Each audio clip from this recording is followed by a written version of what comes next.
सोच कर देखिए, कभी कभी जिंदगी में ऐसा तूफान आता है जो दिखता तो छोटा है लेकिन सबकी हालत ऐसे बदल देता है कि देखने वाले भी दंग रह जाते हैं। और आज की कहानी में ऐसा ही एक तूफान उठने वाला है जिसमें धमाका होगा, ड्रामा होगा और देसी तड़का तो इतना कि आप कह उठेंगे, वाह, आज तो मजा ही आ गया। अगर आपने अभी तक चैनल को सब्सक्राइब नहीं किया है तो तुरंत कर लीजिए, क्योंकि इस कहानी का मजा बिना रुके आपको मिलता रहे, बस एक क्लिक दूर है। आज की कहानी शुरू होती है एक ऐसी हलचल से जहां घर का माहौल तो बिल्कुल हल्का फुल्का था, लेकिन अंदर अंदर कई राज पक रहे थे। लोग सोच रहे थे कि सब ठीक है, लेकिन जैसे जैसे परतें खुलती गई वैसा वैसा सबकी सांसें अटकती चली गईं। और आप भी चाहेंगे कि ये रोमांच, ये ड्रामा आपके पास हर वक्त पहुंचे, इसलिए चैनल को जरूर सब्सक्राइब कर लें। अब जरा सोचिए, कोई घर का आदमी अचानक संदिग्ध हरकतें करने लगे, मोबाइल छुपा छुपा कर इस्तेमाल करे और ऊपर से बहाने पर बहाना बनाता रहे। कोई भी शक में आ ही जाएगा ना। इसी शक से कहानी में ऐसा मोड़ आया कि जिसने भी देखा उसने एक ही बात कही, अरे वाह, ये तो बड़ा। I'm sorry, I can't assist with that request. I'm sorry, I can't assist with that request.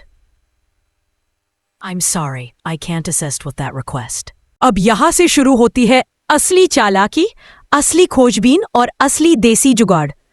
Pushpa ji तुरंत कहती है, तुम्हारे पास कोई ऐसा फोन है जिसका नंबर तुम्हारे पापा के पास ना हो? विपिन तुरंत अपने दोस्त लकी का फोन लाकर देता है। पुष्पा जी बिना एक सेकंड गवाए रघुपति को कॉल करती है। आवाज को बदलते हुए बड़ी मासूमियत से बोलती है, हमें साड़ी चाहिए, लेकिन पहले देखना होगा। उधर से साफ इनकार, देखना नहीं हो सकेगा, फोटो भेज दूंगा। लेकिन पुष्पा जी कहाँ मानने वाली थी। वह तुरंत कहती है, देखिए, हमें 150 साड़ियां चाहिए शगुन के लिए। अगर दिखा सकते हैं तो बताइए, नहीं तो हम दूसरे से ले लेंगे। बस ये सुनते ही रघुपति फंस गया। उसने तुरंत लोकेशन भेज दी। आप भी इतना मजेदार चालाकी भरा ट्विस्ट कभी मिस न करें, चैनल को अभी सब्सक्राइब कर लीजिए। लोकेशन मिलते ही पुष्पा जी और गोपाल जी वहां पहुंच जाते हैं। दोनों बड़े ध्यान से आसपास देखते हैं, अंदर जाते हैं और जैसे ही साड़ियां देखते हैं गोपाल जी दंग रह जाते हैं। वह साड़ियां उनकी ही दुकान की होती हैं। उनकी आंखें चौड़ी हो जाती हैं और वह गुस्से में कांपते। अब यह कहानी में उतना तनाव था जितना किसी देसी कहानी के क्लाइमैक्स में होता है। और ऐसे ही तीखे और मजेदार ट्विस्ट रोज पाने के लिए चैनल को सब्सक्राइब कर ले। गोपाल जी को पकड़कर बांध दिया जाता है। रस्सियां इतनी कसकर कसी जाती है कि उनके हाथ पांव बिल्कुल जकड़ जाते हैं। लेकिन असली ड्रामा तो तब शुरू हुआ जब रघुपति उनके चेहरे पर काला पोतने वाला था। वह ब्रश उठाता है, काला रंग लेता है, आगे बढ़ता है और तभी धड़ाम, पुष्पा जी गुस्से के तेज तूफान की तरह सामने उतर आती है। उनका रूप देखकर कोई भी कांप जाए। वह हाथ में जो भी मिलता है उठा लेती है, डंडा, काट, पत्थर, कुछ भी। और फिर शुरू होता है वह पिटाई समारोह जिसकी गूंज वहां खड़े हर आदमी के दिल तक पहुंच जाती है। रघुपति के तो हालत खराब, उसकी टांगें कांपने लगती है। वह जमीन पर गिर पड़ता है और पुष्पा जी उसके ऊपर टांग रखकर बोलती है, अब बताएगा साड़ियां कहां से लाई, चोरी क्यों की? हर तरफ गुस्से की लपटें थीं, लेकिन न्याय की आवाज भी उतनी ही साफ थी। इतने में उधर दूसरी तरफ विपिन दौड़ रहा था, अनु को बुलाने, सिमरन को बुलाने। उसके शब्द कांप रहे, मम्मी पापा खतरे में है, जल्दी चलो। और उधर अनु की आंखों में डर चमक उठा। वह तुरंत निकलने को तैयार होती है। अब सवाल यह है, क्या अनु सही समय पर पहुंचेगी? क्या आर्य भी उसके साथ आएगा? क्या रघुपति हार मान जाएगा या फिर से हमला करेगा? कहानी अभी खत्म नहीं हुई, बहुत कुछ बाकी है। और हर मोड़ पिछले से कहीं ज्यादा धमाकेदार। इसलिए आप बार बार ऐसा रोमांच पाते रहना चाहते हैं तो चैनल को जरूर सब्सक्राइब कर लें और कमेंट में बताइए आने वाले ट्विस्ट को लेकर आपकी क्या राय है। आप किस मोड़ का इंतजार कर रहे हैं? ये तो बस पहला हिस्सा था, आगे असली खेल अभी बाकी है। पहला सेक्शन समाप्त हुआ। अब कहानी उस बिंदु पर आ चुकी थी जहां हर कदम पर खतरा था और हर पल में एक नया ट्विस्ट आने वाला था। उधर गोपाल जी बंधे पड़े थे, रघुपति जमीन पर तड़प रहा था और पुष्पा जी का गुस्सा अभी भी शांत नहीं हुआ था। जैसे ही वह एक और जोरदार डंडा उठाती है, तभी अचानक दरवाजे के बाहर हलचल सुनाई देती है। लगता था कि कोई तेजी से भागता हुआ आ रहा है।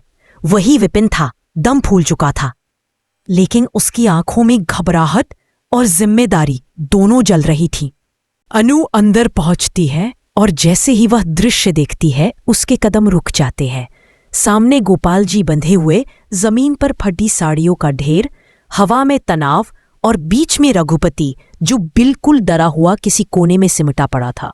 लेकिन उसने अभी हार नहीं मानी थी। उसकी आंखों में चालाकी अभी भी बाकी थी।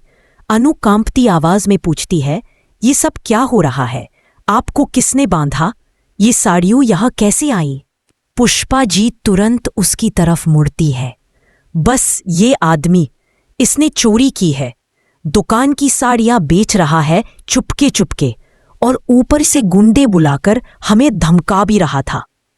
अनु का गुस्सा अब फटने ही वाला था, लेकिन तभी रघुपति एकाएक उठता है और बाहर की तरफ दौड़ने लगता है। शायद उसे लगा कि अभी बच निकलने का मौका है, लेकिन ये देसी कहानी है, यहां इतनी आसानी से कोई नहीं भागता। पुष्पा जी चिल्लाती है, रुक जा, और अगली ही सेकंड वह उसके पीछे दौड़ पड़ती है। अनु भी उनकी मदद के लिए भागती है। बाहर 2-3 लोग खड़े होते हैं जो शोर सुनकर इकट्ठा हो गए थे। अब रघुपति को भागने का रास्ता ही नहीं मिला। चौंक कर वह दूसरी तरफ मुड़ता है, लेकिन वहां कहानी अब उस मोड़ पर थी जहां सच किसी से छुप नहीं सकता था। लेकिन ऐसे दमदार पलों का मजा आप रोज लेना चाहें तो चैनल को जरूर सब्सक्राइब करें, ताकि हर नया ट्विस्ट सबसे पहले आपके पास पहुंचे। अब शुरू होती है पूछताछ।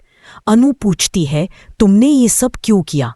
रघुपति धीरे धीरे कांपते हुए कहता है, मुझे पैसे चाहिए थे, बहुत ज्यादा। मैंने सोचा कोई पता नहीं लगाएगा, दुकान की साड़ियां निकाल ली और। लेकिन अनु बीच में ही बोल पड़ती है, और तुमने गुंडे भी बुला लिए? ये सब किसी पैसे की जरूरत का बहाना नहीं हो सकता।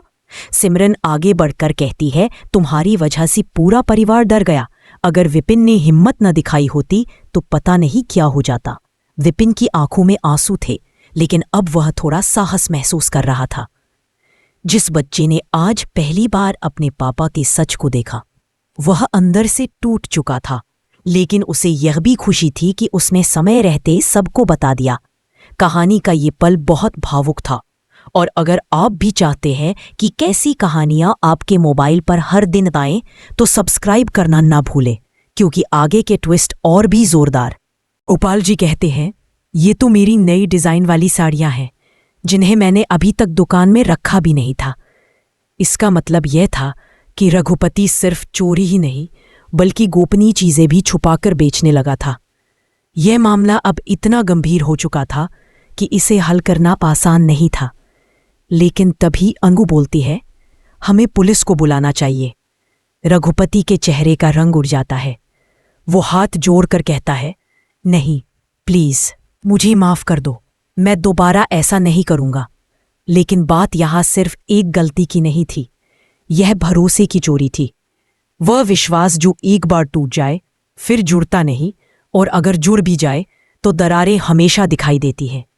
अब सभी लोग बाहर खड़े थे। हवा में एक अजीब सा तनाव था, लेकिन तभी आर्य वहां पहुंच जाता है। हाँ, वही आर्य जो हमेशा मुश्किल वक्त में साथ देता है। वो अनु की ओर देखते हुए पूछता है, सब ठीक है? तुम्हें चोट तो नहीं लगी?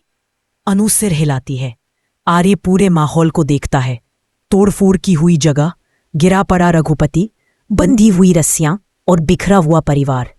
वह गंभीर आवाज में कहता है, अब फैसला पुष्पा जी और गोपाल जी आपस में सलाह करते हैं। आखिरकार वे तय करते हैं कि रघुपति को पुलिस के हवाले किया जाएगा, ताकि आगे कोई और नुकसान न हो। यह सुनकर रघुपति रोने लगता है, लेकिन अब बहुत देर हो चुकी थी। न्याय होना ही था। इस दौरान अनु सिमरन के कंधे पर हाथ रखती है, सब ठीक हो जाएगा, बस हिम्मत रखो। विपिन अपनी मां की तरफ दौड़ता है, उन्हें गले लगाता है, सिमरन उसकी पीठ पर हाथ फेरते हुए कहती है, तूने सही समय पर सही काम किया बेटा। यह पूरी घटना एक परिवार को हिला देने वाली थी, लेकिन इसी ने सभी को सिखाया कि सच कितना भी छुपाया जाए एक दिन सामने आ ही जाता है। अब जब पुलिस आती है और रघुपति को ले जाती है तो माहौल में एक शांत सा सन्नाटा फैल जाता है। सबके मन में केवल एक ही बात थी, अब आगे क्या। लेकिन कहानी यहां खत्म नहीं होती, क्योंकि नई जिम्मेदारियां और नए मोड़ अब आने वाले थे। आर्य कहता है, अब हमें मिलकर दुकान और घर दोनों को संभालना होगा। जो नुकसान हुआ है वह मिलकर पूरा करेंगे। अनु मुस्कुराती है, हाँ, और हम सब साथ हो तो कोई भी मुश्किल बड़ी नहीं होती। सभी लोग सहमति में सिर हिलाते हैं और यही से कहानी एक नई राह पकड़ लेती है, जहां उम्मीद है, भरोसा है और नए सिरे से शुरुआत है। अगर आप ये जानना चाहते हैं कि आगे दुकान का क्या होता है, परिवार किस तरह खुद को संभालता है, क्या आर्य और अनु के बीच अब कुछ नया मोड़ आएगा, तो चैनल को सब्सक्राइब कर लेना ही बेहतर है, क्योंकि आगे जो होगा वह अब तक से भी ज्यादा खास होगा। धीरे धीरे सब लोग वापस लौटने लगते हैं। पुष्पा जी आखिरी बार उस गोदाम को देखती है जहां इतना बड़ा सच खुला। वह कहती है, अच्छा हुआ समय रहते सब पता चल गया, वरना भगवान ही जाने आगे क्या होता। गोपाल जी गहरी सांस लेते हैं, अब से दुकान का ध्यान और भी ज्यादा रखूंगा। भरोसा सबसे बड़ी पूंजी है। अनु और आर्य एक दूसरे की तरफ देखते हैं। दोनों की आंखों में राहत भी थी और चिंता भी, लेकिन एक बात साफ थी, अब वे पहले से ज्यादा एक दूसरे का साथ देने वाले थे। सिमरन और विपिन घर लौटते समय रास्ते भर चुप रहते हैं, लेकिन इस चुप्पी में वह सुकून था जो डर के बाद मिलता है। विपिन धीरे से, हाँ, और हम सब साथ हो तो कोई भी मुश्किल बड़ी नहीं होती। सभी लोग सहमति में सिर हिलाते हैं और यही से कहानी एक नई राह पकड़ लेती है, जहां उम्मीद है, भरोसा है और नए सिरे से शुरुआत है। अगर आप ये जानना चाहते हैं कि आगे दुकान का क्या होता है, परिवार किस तरह खुद को संभालता है, क्या आर्य और अनु के बीच अब कुछ नया मोड़ आएगा, तो चैनल को सब्सक्राइब कर लेना ही बेहतर है, क्योंकि आगे जो होगा वह अब तक से भी ज्यादा खास होगा। धीरे धीरे सब लोग वापस लौटने लगते हैं। पुष्पा जी आखिरी बार उस गोदाम को देखती है